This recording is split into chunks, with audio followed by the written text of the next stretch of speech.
हिंदू पौराणिक ग्रंथों में अनेक वरदाना और श्रापों का वर्णन मिलता है। जहां तक श्राप का संबंध है, जो हर एक के पीछे कोई कहानी और कारण मिलता है। वरदानों ने जितना घटनाक्रम को संचालित किया, उससे कहीं ज्यादा श्रापों ने भविष्य में होने वाली घटनाओं को संचालित किया। आज हम आपको बताएंगे ऐसे प्रमुख 11 श्रापों के संबंध में जिनकी चर्चा खूब होती है और जिनके कारण इतिहास में घटनाक्रमों की एक श्रृंखला ही निर्मित हो गई। नारद का भगवान विष्णु को श्राप। शिव पुराण के अनुसार एक बार श्री लक्ष्मी के स्वयंवर में देवऋषि नारद भी पहुंच गए, क्योंकि वे श्री लक्ष्मी पर मोहित हो गए थे। उसी स्वयंवर में भगवान विष्णु भी पहुंचे, लेकिन उन्होंने देवऋषि नारद का मुंह अपनी माया से वानर के समान कर दिया। नारद को छोड़कर श्री लक्ष्मी ने श्री विष्णु भगवान का वरण कर लिया। जब नारद मुनि को इस बात का पता चला तो वे भगवान विष्णु पर बहुत क्रोधित हुए और उन्होंने भगवान विष्णु को श्राप दिया कि जिस प्रकार तुमने मुझे स्त्री के लिए व्याकुल किया है, उसी प्रकार तुम भी स्त्री विरह का दुख भोगोगे। उनके श्राप के चलते ही भगवान विष्णु को राम अवतार लेना पड़ा और उन्होंने इस श्राप को पूरा किया। लेकिन रामावतार में भी उनको एक श्राप मिला। श्री राम को मिला श्राप। श्री राम, जिन्हें भगवान विष्णु का 7वां अवतार माना जाता है, उन्हें एक अप्सरा द्वारा श्राप दिया गया था। वह अप्सरा वाली वानर की पत्नी थी। यह तब की बात है जब सुग्रीव वानर, जो कि श्री राम के प्रिय मित्र थे, उन्होंने भगवान राम से मदद मांगी थी, जिसके चलते सुग्रीव और वाली के बीच युद्ध हुआ, जिसमें भगवान श्री राम के बाण द्वारा वाली की मृत्यु हो गई थी। वाली को छल से मारा गया जानकर उनकी पत्नी तारा ने श्री राम को कोसा और उन्हें एक श्राप दिया। श्राप के अनुसार भगवान राम अपनी पत्नी सीता को पाने के बाद जल्द ही खो देंगे। उसने यह भी कहा कि अगले जन्म में उनकी मृत्यु उसी के पति वाली द्वारा हो जाएगी। अगले जन्म में भगवान विष्णु ने श्री कृष्ण के रूप में जन्म लिया था और उनके इस अवतार का अंत एक शिकारी, जो कि वाली का ही रूप था, द्वारा किया गया था। गांधारी का श्री कृष्ण को श्राप। महाभारत के युद्ध के बाद जब भगवान श्री कृष्ण गांधारी को सांत्वना देने पहुंचे तो अपने पुत्रों का विनाश देखकर गांधारी ने श्री कृष्ण को श्राप दिया कि जिस प्रकार पांडव और कौरव आपसी फूट के कारण नष्ट हुए हैं, उसी प्रकार तुम्हारे बंधु बांधवों भी नष्ट हो जाएंगे। आज से 36वें वर्ष तुम अपने बंधु बांधवों व पुत्रों का नाश हो जाने पर एक साधारण कारण से अनाथ की तरह मारे जाओगे। इसी कथाक्रम में एक और श्राप चर्चित है।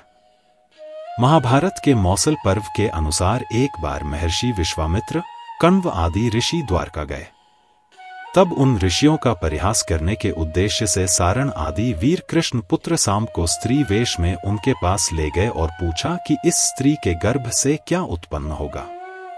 क्रोधित होकर ऋषियों ने श्राप दिया कि श्री कृष्ण का ये पुत्र वृषणी और अंधकवंशी पुरुषों का नाश करने के लिए लोहे का एक भयंकर मूसल उत्पन्न करेगा, जिसके द्वारा समस्त कृष्ण कुल का नाश हो जाएगा। शुक्राचार्य का राजा ययाति को श्राप। महाभारत के एक प्रसंग के अनुसार राजा ययाति का विवाह शुक्राचार्य की पुत्री देवयानी के साथ हुआ था।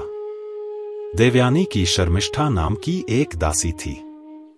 एक बार जब ययाति और देवयानी बगीचे में घूम रहे थे, तब उसे पता चला कि शर्मिष्ठा के पुत्रों के पिता भी राजा ययाति ही हैं, तो वह क्रोधित होकर अपने पिता शुक्राचार्य के पास चली गई और उन्हें पूरी बात बता दी। तब दैत्य गुरु शुक्राचार्य ने ययाति को तत्काल ही बूढ़े होने का श्राप दे दिया था। बुढ़ापे में अब मृत्यु का डर सताने लगा तो उन्होंने अपने पुत्रों से उनकी उम्र मांगी। यदु को छोड़कर सभी ने अपनी अपनी कुछ उम्र पिता को दे दी। यदु के नहीं देने पर उन्हें श्राप मिला। कद्रु का अपने पुत्रों को श्राप। महाभारत के अनुसार ऋषि कश्यप की कद्रु व विंता नाम की 2 पत्नियां थीं। कद्रु सर्पों की माता थी व विंता गरुड़ की। एक बार कद्रु व विंता ने एक सफेद रंग का घोड़ा देखा और शर्त लगाई। विंता ने कहा कि ये घोड़ा पूरी तरह सफेद है और कद्रु ने कहा कि घोड़ा तो सफेद है, लेकिन इसकी पूंछ काली है।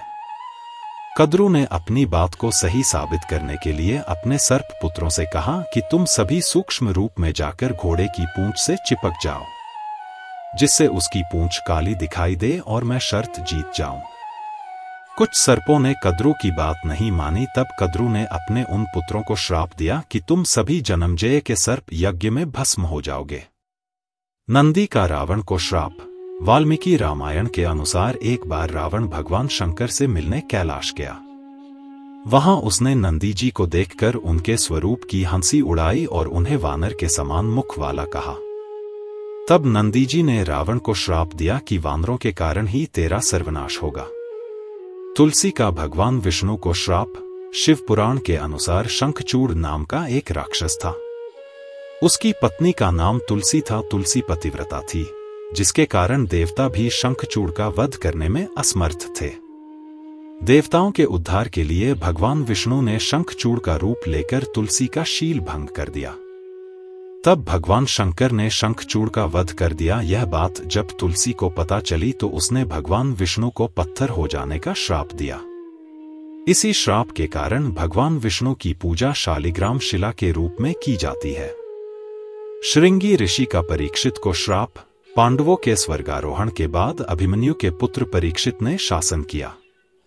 उसके राज्य में सभी सुखी और संपन्न थे। एक बार राजा परीक्षित शिकार खेलते खेलते बहुत दूर निकल गए। तब उन्हें वहां मौन अवस्था में शमीक नाम के ऋषि दिखाई दिए। राजा परीक्षित ने उनसे बात करनी चाहिए, लेकिन मौन और ध्यान में होने के कारण ऋषि ने कोई जवाब नहीं दिया। ये देखकर परीक्षित बहुत क्रोधित हुए और उन्होंने एक मरा हुआ सांप उठाकर ऋषि के गले में डाल दिया। यह बात जब शमीक ऋषि के पुत्र श्रृंगी को पता चली तो उन्होंने श्राप दिया कि आज से 7 दिन बाद तक्षक नाग राजा परीक्षित को डंस लेगा, जिससे उनकी मृत्यु हो जाएगी।